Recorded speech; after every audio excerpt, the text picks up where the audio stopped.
Oskar Schindler came to the Krakow in 1939 in September. Probably he was a spy, German army spy. He knew about the factory that was working here before the war, and he opened this factory again. And he produced here pots and things for the army. Schindler is seen in the Jewish world as a hero. I think that the fact that his motivation is sometimes questioned, and if you start to get into more academic questions or more scholarly questions about what Schindler did, then that's a bit more up for discussion. But I think it doesn't negate the fact, and I think in the Jewish world he is seen as a hero. I think interestingly, locally, among people that had more contact and people that were, he's a bit more of a divisive figure. I wouldn't say that in Jewish Poland today, Schindler is seen as the hero that he is in the larger Jewish world. Oskar Schindler had a dark part of his personality. He liked women a lot. Some people said that he had a few women at the day. He also liked alcohol. Also, he had good relationships with Nazis here in Krakow. And before the war, he had also criminal past, so it's hard to say what people of Krakow think about Oskar Schindler. A lot of people knew them from the movie, so they think it was a hero. But some of them who are studying history of Jews in Krakow knew that Oskar Schindler wasn't so good in true life. I think generally everything thinks he was a hero and he survived a lot of people.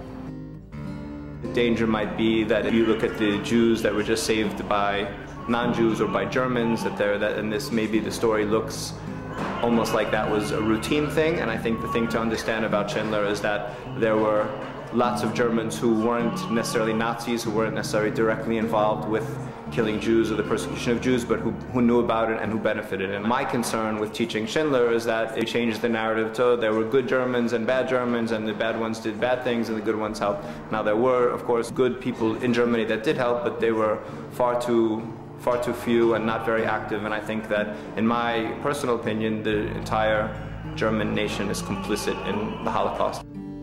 It's hard to say why he saved these Jews. Probably a lot of people said that during staying in Krakow he became a better person. He decided to survive a lot of people.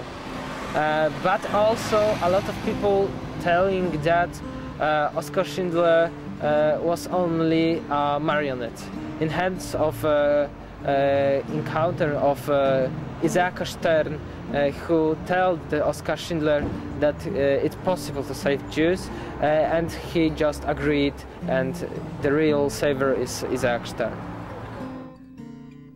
My opinion of Schindler, I think that he's somebody that did a very, very good thing, and I think that his motivation in doing that, to me, is secondary, and we need to look at the results, and the results are that he saved a lot of, not only Jewish lives, he saved a lot of human lives, and this is the most important thing. In 100 years, Schindler will be remembered as one of the positive stories and one of the few bright spots in a very difficult time for people, for mankind. I think that the Holocaust is a larger issue than one dealing with anti-Semitism or anything, and I think that it's a dark spot in humanity, and Schindler will be someone remembered, and whether how correctly or not correctly, that's a separate issue, but will be somebody remembered as somebody who did a good thing in a very dark time where not enough people stood up and did the right thing.